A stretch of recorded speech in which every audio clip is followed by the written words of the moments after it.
Hello, my beautiful friends. I am Laurel Bleadon-Maffei with Illuminating Souls, welcoming you to this episode of Sleepy Bedtime Blessings, a podcast designed to help you rest, relax, and fall asleep, all while deepening in your connection with your beautiful team of angels who love you so. If we're meeting for the first time, I am an angelic practitioner, a spiritual teacher, and an encourager of souls. And I do this through one-on-one angel sessions, soul mentoring, and a variety of classes designed to inspire your spirit. But for now, the angels and I are here to help you come into a beautiful state of rest, to bring you soothing, calming energies, and to help you connect with the beauty of your spirit. So let me begin by wishing you a happy new year. This is our first episode of 2023. And I have to say, I felt this internal pressure to make this episode super special for you and bring forward wisdom and insight and delight for you that will help you start your year off just perfectly. Not too much pressure, right?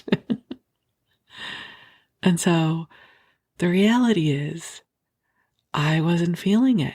That was the story my mind told me that I had to bring forward for you. And I think that that is so indicative of what the new year presents to us. Like we go to sleep one night and we wake up the next morning and it's a clean slate, and somehow we're going to wake up and have all of this energy and inspiration and momentum to be and do all of the things that we somehow had not been doing 24 hours before. It is false advertising, my friends. We have been sold a bill of goods that is not really helpful. And that's not to say that I do not have appreciation for the portal that a new year brings forward. So I thought I would share with you a little bit about how I hold this time of year in consciousness, and maybe it will help you as well.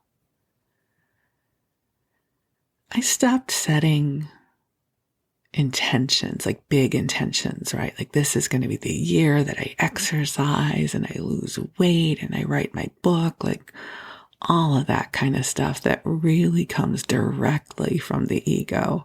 I stopped doing that to myself years and years ago, because that would just set me up for a cycle of disappointment within myself. Instead, this is a little bit of my philosophy of life. I believe that we are ever evolving beings. All of us are. We are always moving through growth and change. And life brings us opportunities, and that there is an ebb and flow to life, and sometimes we are in the ebb, and sometimes we are in the flow. So I always like to look back at the year that was and just gently explore, were there any areas for growth? What did this year ask of me? There have been some years where I just wanted to kick the year in the butt and kick it out the door and say good riddance.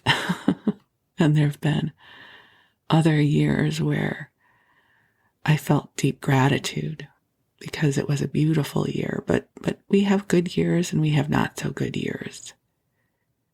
And so coming into the new year, I like to open up to the wisdom of blossoming open.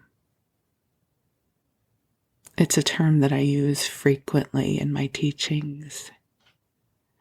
And it brings forward for me this metaphor that all of us are designed to blossom. That life has its seasons, as do each one of us. That somehow this coming year will bring beauty to each one of us. And so as I look out into the coming year, I think it will be what it's supposed to be, right? There's a phrase in a book I was just listening to, an audiobook, and it says, life will be life. And I don't mean that to sound self-defeatist or that we have no self-direction at all. I absolutely believe in our power to co-create in this big, beautiful universe that loves us so. And I believe life will be life. So I want to share with you a quote that has carried me through so many years of my life. And it first came into my awareness right before my awakening. And I've shared it with you before. It's by the poet Rilke. And he writes, "Be patient toward all that is unsolved in your heart, and try to love the questions themselves like locked rooms and like books that are now written in a very foreign tongue. Do not now seek the answers which cannot be given to you because you would not be able to live them. And the point is to live everything. Live the questions now, and then perhaps you will then gradually, without noticing it, live along some distant day into the answer."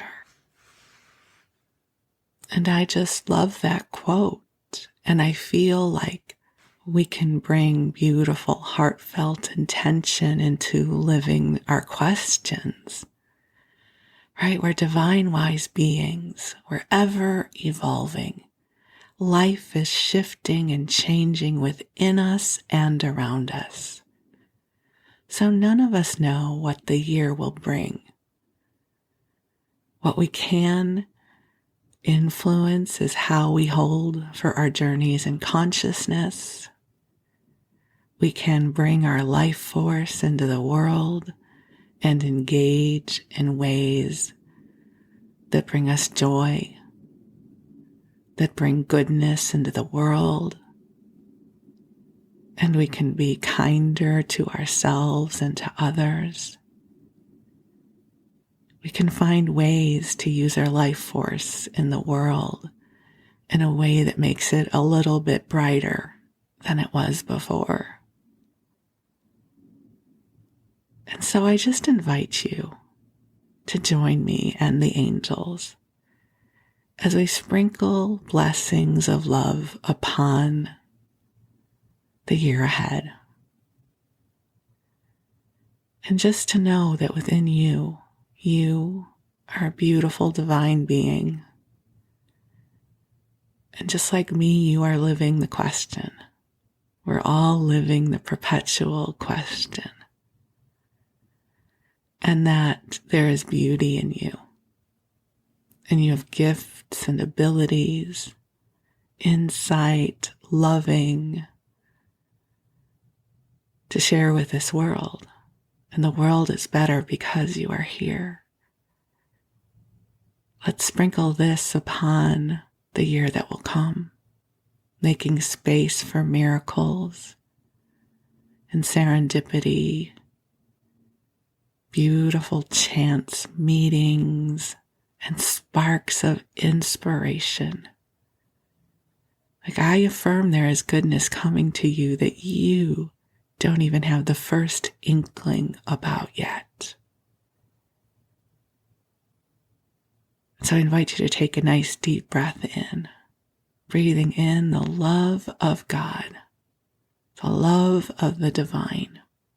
And I'm going to call the angels in to join us, even though they're already here. So beautiful angels on high, I invite you to join us here in celebration of the new year. And if our beloveds here are listening to this in August, at a time that it is not the new year, then I celebrate the beauty of this moment. And angels, I ask that you bring forward blessings of love to each of our beloveds listening now. I ask that you assist them in connecting with the beauty of their spirit, the wisdom of their soul. I ask that you help them find their way in ways that are meaningful and in alignment with their highest and best good. Angels, I ask that you help each of our beloveds know that they are loved, that their life has meaning, that they are a gift upon this planet. And angels, I ask that you clear our energy fields through the heart of God, sprinkling blessings upon our paths,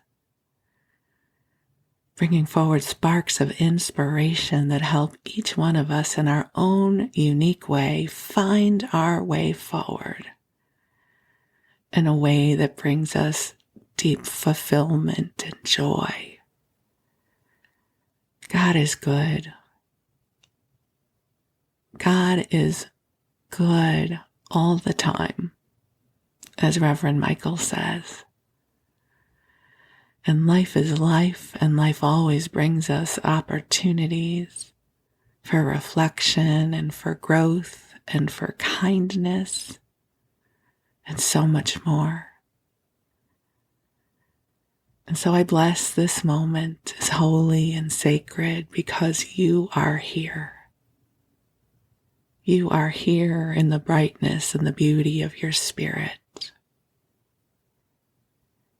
So just take a nice deep breath in and just release. And if you are getting ready for bed or for sleep, to just allow your body to get comfortable as you cozy on up and snuggle on in. And your angels are bringing to you a beautiful pillow of soft pink light that is here to soothe and comfort you. You have done enough for this day, and your intentions and prayers have been received. That your angels know what is in your heart, and they are here to support and love you.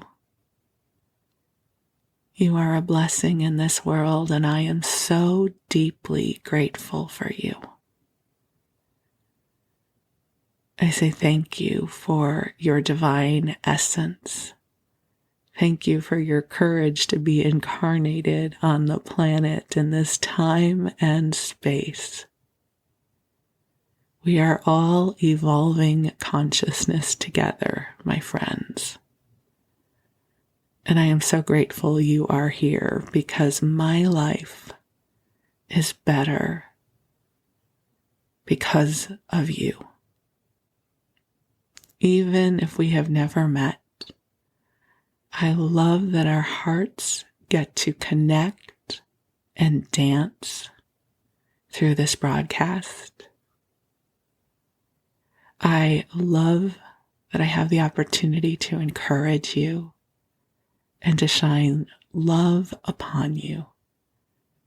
There is a quote I have shared with you before that I love, and it says, "To know that one life has breathed easier because you have lived, this is to succeed."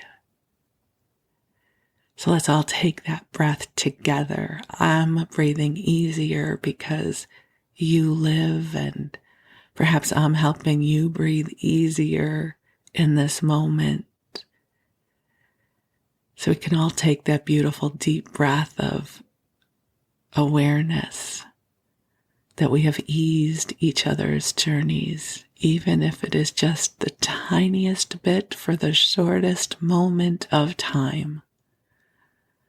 But what an extraordinary blessing that is to share in this together. So just take another deep breath in, and there are blessings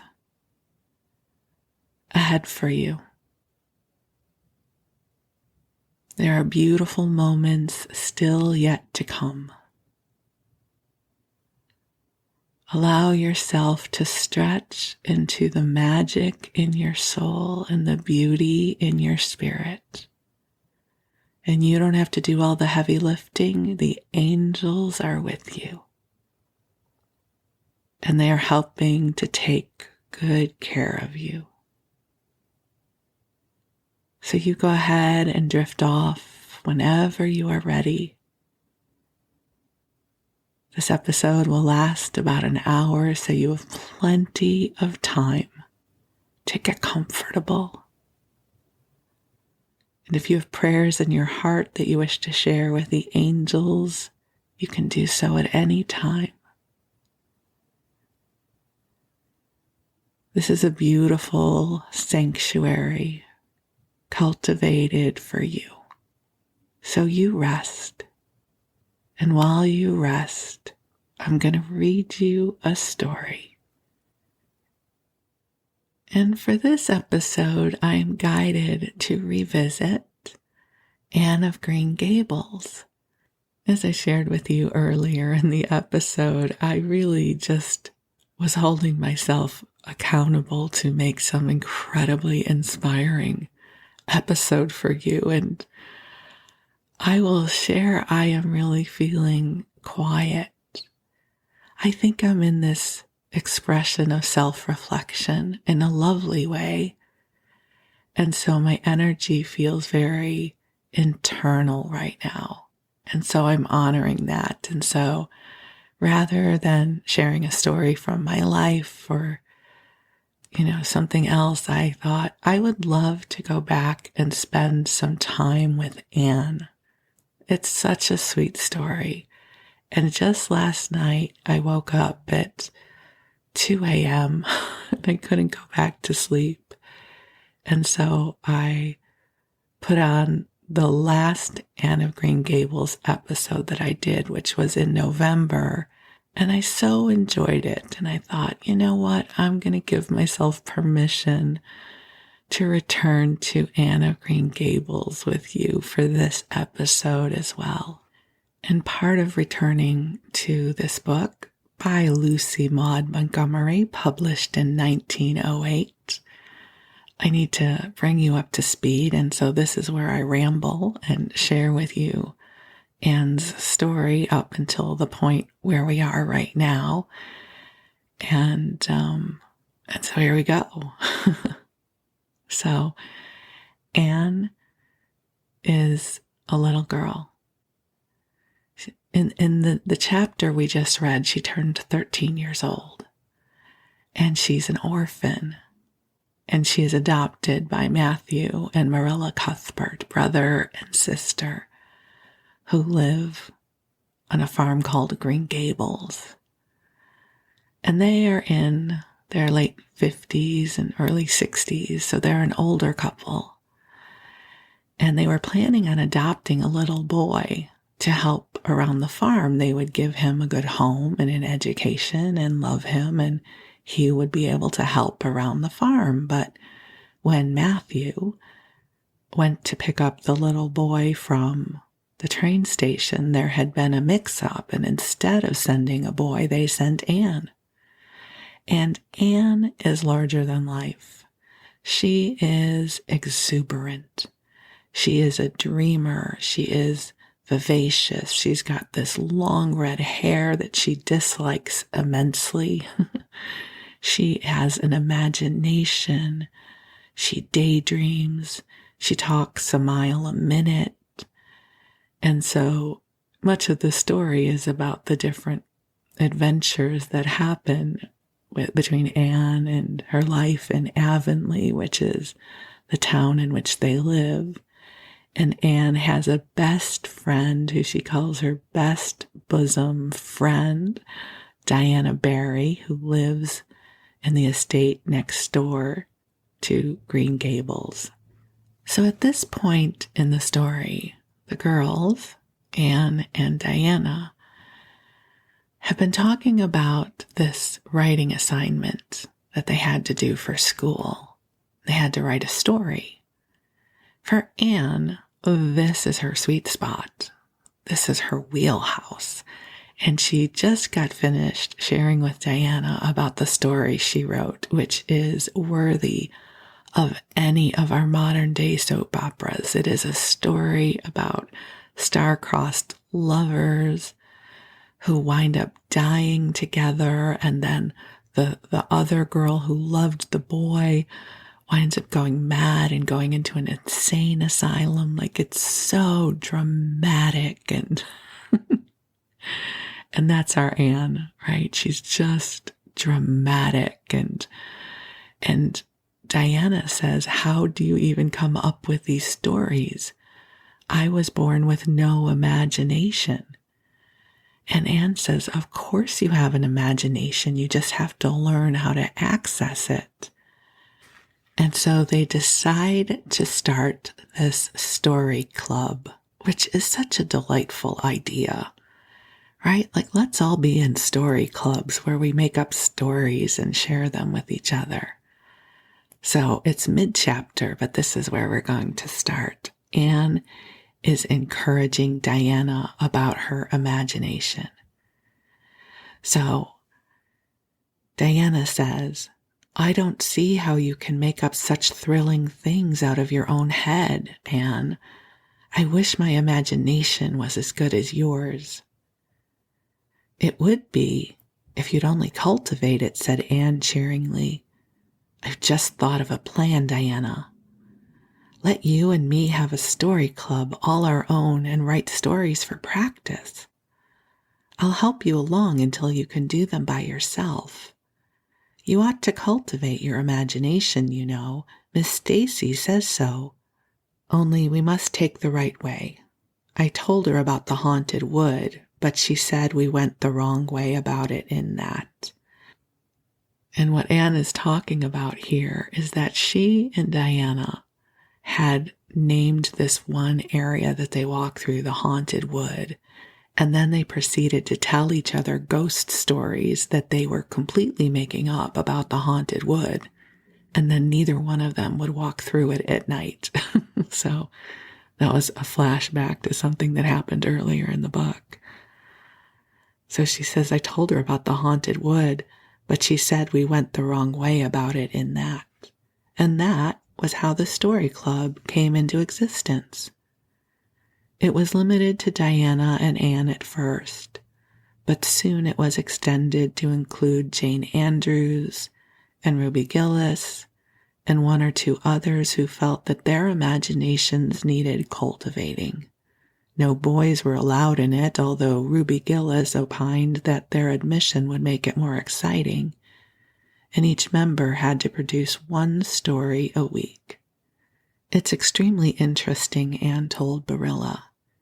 Each girl has to read her story out loud, and then we talk it over. We are going to keep them all sacredly and have them to read to our descendants. I love that. We are going to keep them all sacredly and have them to read to our descendants.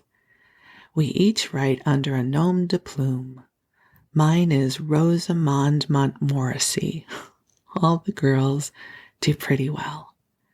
Ruby Gillis is rather sentimental.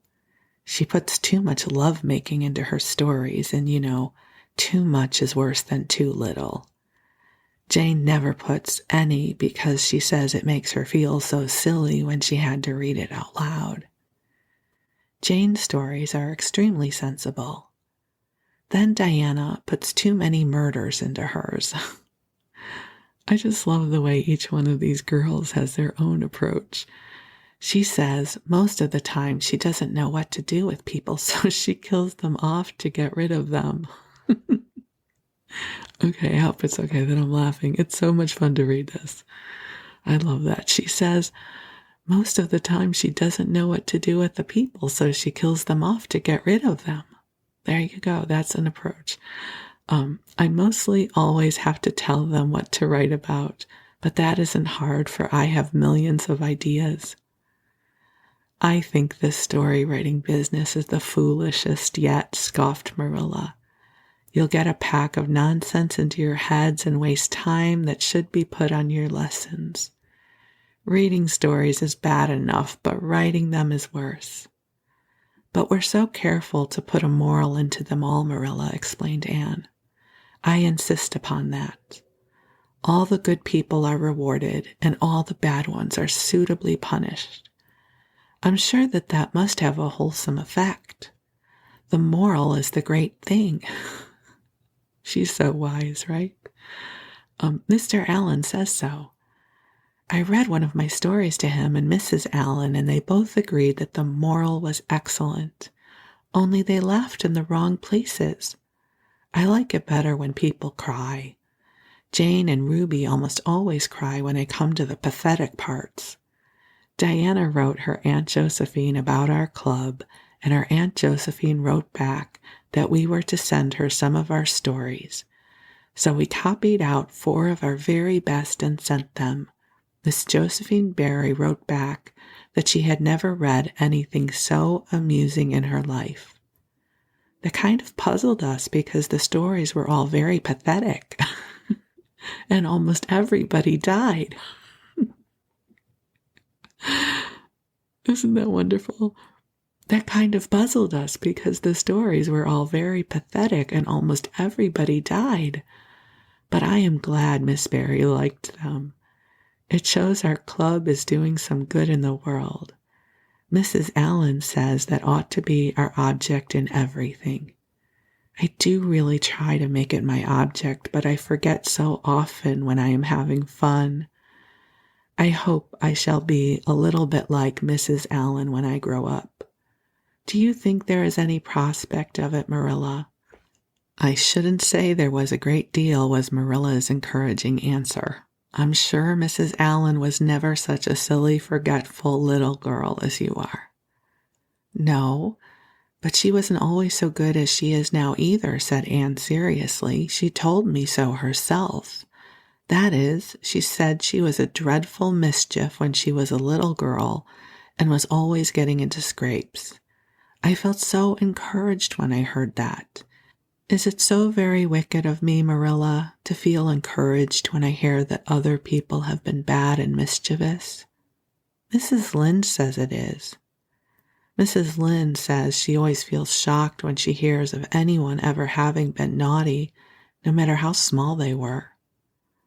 Mrs. Lynde said she once heard a minister confess that when he was a boy he stole a strawberry tart out of his aunt's pantry, and she never had any respect for that minister again.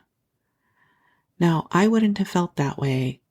I'd have thought that was real noble of him to confess it, and I'd have thought what an encouraging thing it would be for small boys nowadays who do naughty things and are sorry for them to know that perhaps they may grow up to be ministers in spite of it. That's how I'd feel, Marilla. The way I feel at present, Anne, said Marilla, is that it's high time you had those dishes washed. You've taken half an hour longer than you should with all of your chattering. Learn to work first and talk afterwards.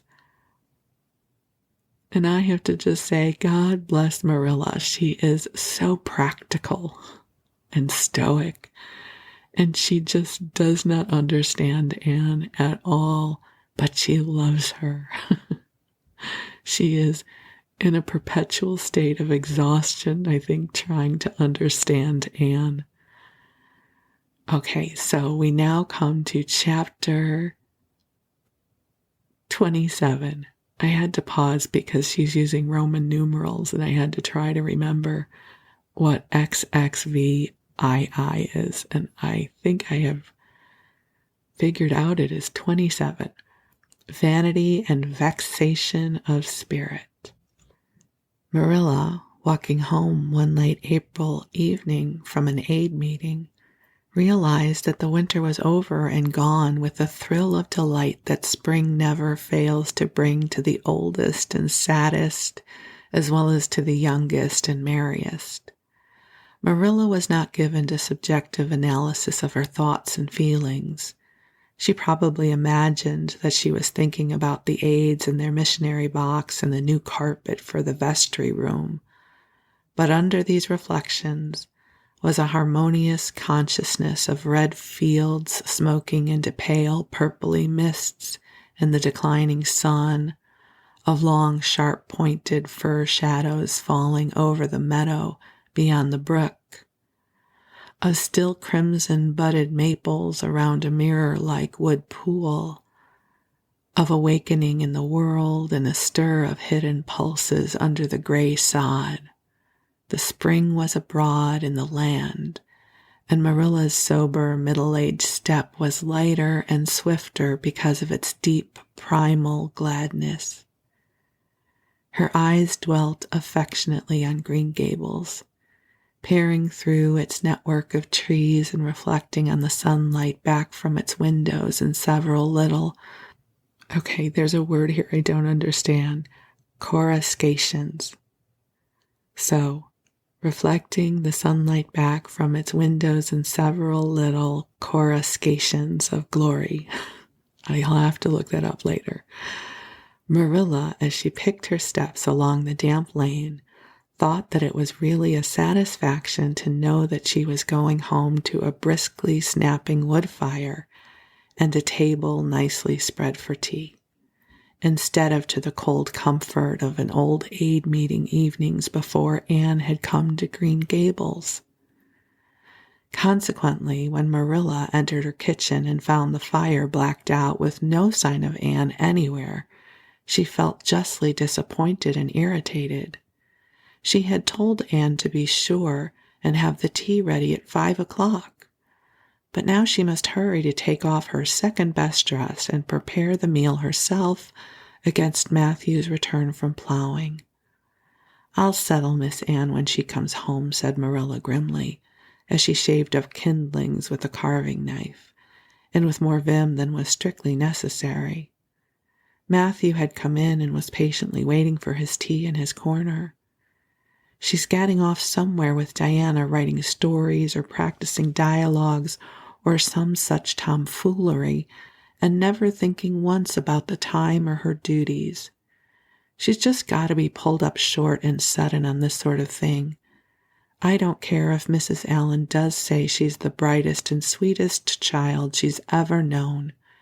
She may be bright and sweet enough, but her head is full of nonsense, and there's never any knowing what shape it'll break out in next. Just as soon as she grows out of one freak, she takes up another." But there, here I am saying the very thing I was so riled with Rachel Lynde for saying at the aid today. I was real glad when Mrs. Allan spoke up for Anne, for if she hadn't, I know I'd have said something too sharp to Rachel before everybody.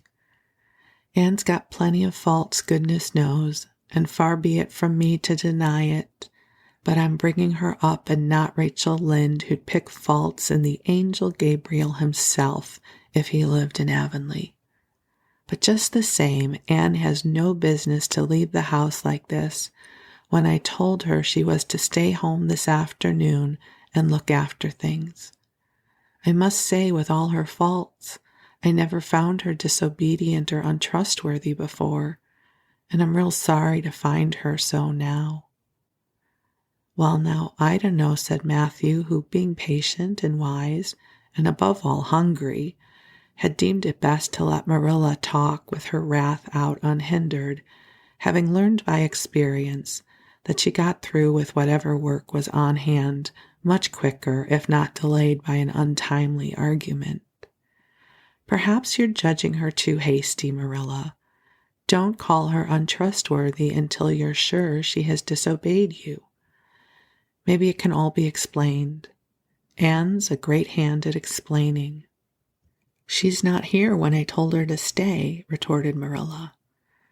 "I reckon she'll find it hard to explain that to my satisfaction. Of course I knew you'd take her part, Matthew, but I'm bringing her up, not you." It was dark when supper was ready and still no sign of Anne coming hurriedly over the log bridge or up Lover's Lane, breathless and repentant with a sense of neglected duties. Marilla washed and put away the dishes grimly. Then, wanting a candle to light her way down the cellar, she went up to the east gable for the one that generally stood on Anne's table. Lighting it, she turned around to see Anne herself lying on the bed face downward among the pillows. "Mercy on us," said astonished Marilla. "Have you been asleep, Anne?" "No," was the muffled reply. "Are you sick, then?" demanded Marilla, anxiously going over to the bed. Anne cowered deeper into the pillows as if desirous of hiding herself forever from mortal eyes. "No, but please, Marilla, go away and don't look at me. I am in the depths of despair, and I don't care who gets head in the class, or writes the best composition, or sings in the Sunday school choir anymore. Little things like that are of no importance now, because I don't suppose I'll ever be able to go anywhere again. My career is closed. Please, Marilla, go away and don't look at me." Did anyone ever hear the like? The mystified Marilla wanted to know. "Anne Shirley, whatever is the matter with you? What have you done? Get right up this minute and tell me. This minute, I say. There now, what is it?" Anne had slid to the floor in despairing obedience. "Look at my hair, Marilla," she whispered. Accordingly, Marilla lifted her candle and looked scrutinizingly at Anne's hair, flowing in heavy masses down her back. It certainly had a very strange appearance. "Anne Shirley, what have you done to your hair? Why, it's green."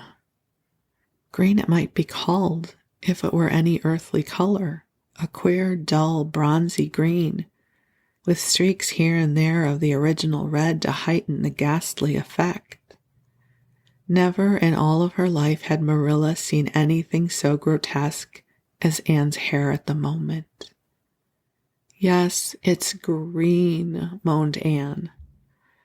"I thought nothing could be as bad as red hair, but now I know it's 10 times worse to have green hair. Oh, Marilla, you little know how utterly wretched I am." "I little know how you got into this fix, but I mean to find out," said Marilla. "Come right down to the kitchen, it's too cold up here, and tell me just what you've done. I have been expecting something queer for some time. You haven't got into any scrape for over 2 months, and I was sure another one was due. Now then, what did you do to your hair?" "I dyed it." "Dyed it? Dyed your hair? Anne Shirley, didn't you know it was a wicked thing to do?" "Yes, I knew it was a little wicked," admitted Anne. "But I thought it was worthwhile to be a little wicked to get rid of red hair. I counted the cost, Marilla. Besides, I meant to be extra good in other ways to make up for it." "Well," said Marilla sarcastically, If I'd decided it was worthwhile to dye my hair, I'd have dyed it a decent color at least. I wouldn't have dyed it green. But I didn't mean to dye it green, Marilla, protested Anne dejectedly. If I was wicked, I meant to be wicked to some purpose. He said it would turn my hair a beautiful raven black. He positively assured me that it would.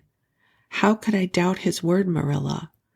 I know what it feels like to have your word doubted, and Mrs. Allen says we should never suspect anyone of not telling us the truth unless we have proof that they're not.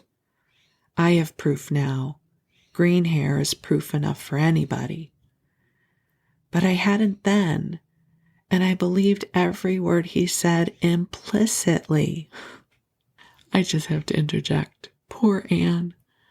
You know, nowadays, green hair, you can get green hair on purpose, but back then, not at all. So Marilla goes, Who said? Who are you talking about? The peddler that was here this afternoon. I brought the dye from him.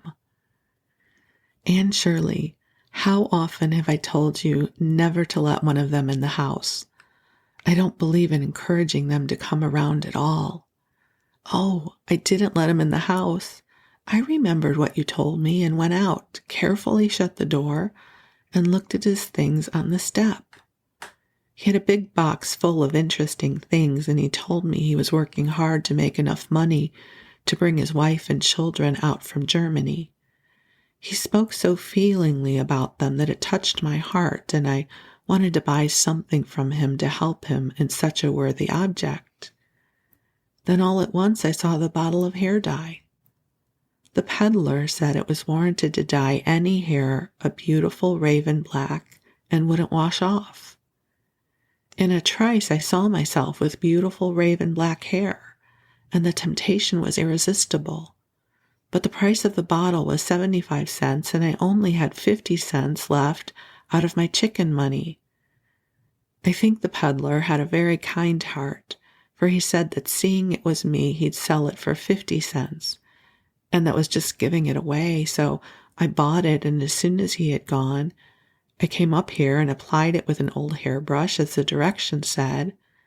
I used up the whole bottle, and oh, Marilla, when I saw the dreadful color it turned my hair, I repented of being wicked, I can tell you, and I have been repenting ever since. Well, I hope you'll repent to good purpose, said Marilla severely, and that you've got your eyes open to where your vanity has led you, Anne. Goodness knows what's to be done.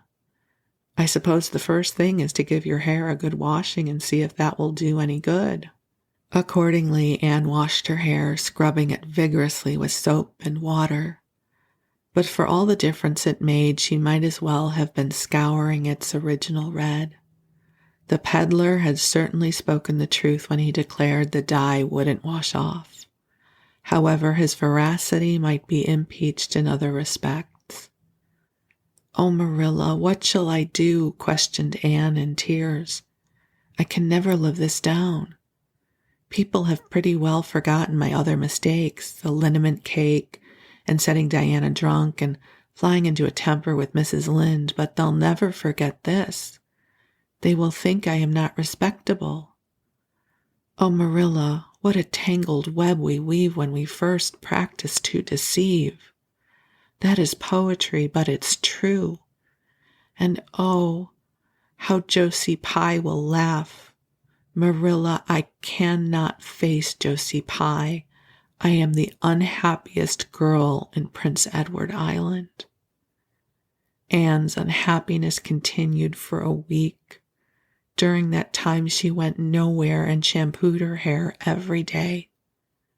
Diana alone of outsiders knew the fatal secret, but she promised solemnly never to tell, and it may be stated here and now that she kept her word. At the end of the week, Marilla said decidedly, "It's no use, Anne. That is fast dye if ever there was any.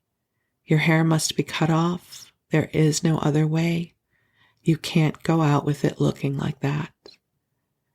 Anne's lips quivered, but she realized the bitter truth of Marilla's remarks. With a dismal sigh, she went for the scissors. Please, cut it all off at once, Marilla, and have it over.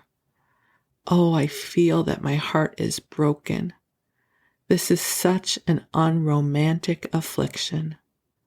The girls in books lose their hair in fevers or sell it to get money for some good deed, and I'm sure I wouldn't mind losing my hair in some such fashion half so much. But there is nothing comforting in having your hair cut off because you dyed it a dreadful color, is there? I am going to weep all the time you're cutting it off if it won't interfere. It seems such a tragic thing. Anne wept then, but later on when she went upstairs and looked in the glass, she was calm with despair. Marilla had done her work thoroughly, and it had been necessary to shingle the hair as closely as possible. The result was not becoming, to state the case as mildly as may be, and promptly turned her glass to the wall. I'll never, never look at myself again until my hair grows, she exclaimed passionately. Then she suddenly righted the glass. Yes, I will too. I do penance for being wicked that way. I'll look at myself every time I come to my room and see how ugly I am. And I won't try to imagine it away either. I never thought I was vain about my hair of all things, but now I know I was, in spite of it being red, because it was so long and thick and curly. I expect something will happen to my nose next. Anne's clipped head made a sensation in school on the following Monday, but to her relief nobody guessed the real reason for it, not even Josie Pye, who, however, did not fail to inform Anne that she looked like a perfect scarecrow. I didn't say anything when Josie said that to me, Anne confided that evening to Marilla, who was lying on the sofa after one of her headaches, because I thought it was part of my punishment and I ought to bear it patiently. It's hard to be told you look like a scarecrow, and I wanted to say something back, but I didn't. I just swept her one scornful look, and then I forgave her. It makes you feel very virtuous when you forgive people, doesn't it? I mean to devote all of my energies to being good after this, and I shall never try to be beautiful again. Of course, it's better to be good. I know it is, but it's sometimes so hard to believe a thing, even when you know it. I do really want to be good, Marilla, like you and Mrs. Allen and Miss Stacy, and grow up to be a credit to you. Diana says when my hair begins to grow, to tie a black velvet ribbon around my head with a bow at one side. She says she thinks it'll be very becoming. I will call it a snood. That sounds so romantic.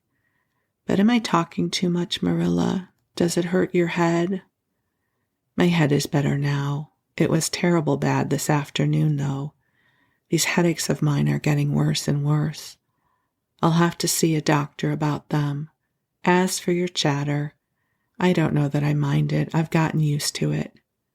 Which was Marilla's way of saying that she liked to hear it. And you know, that to me feels like such a classic scene in this book when Anne mistakenly dyes her hair green. You know, these days we're used to having rainbow hair, right? But back then, it's not like you could just go to a salon and have somebody re-dye your hair. I've had to do that on occasion. So I can relate, although not that I ever had a catastrophe like green hair. I've just had my hair colored and haven't liked it. So I think most of us know the experience of hair trauma of one kind or another. So I have such empathy for our sweet Anne and how brave of her to go to school with it all shorn off. So thank you for letting me share this with you. I love Anne I just love her life force. I love her bravado and her willingness to be who she is. I mean, she can't help herself, really.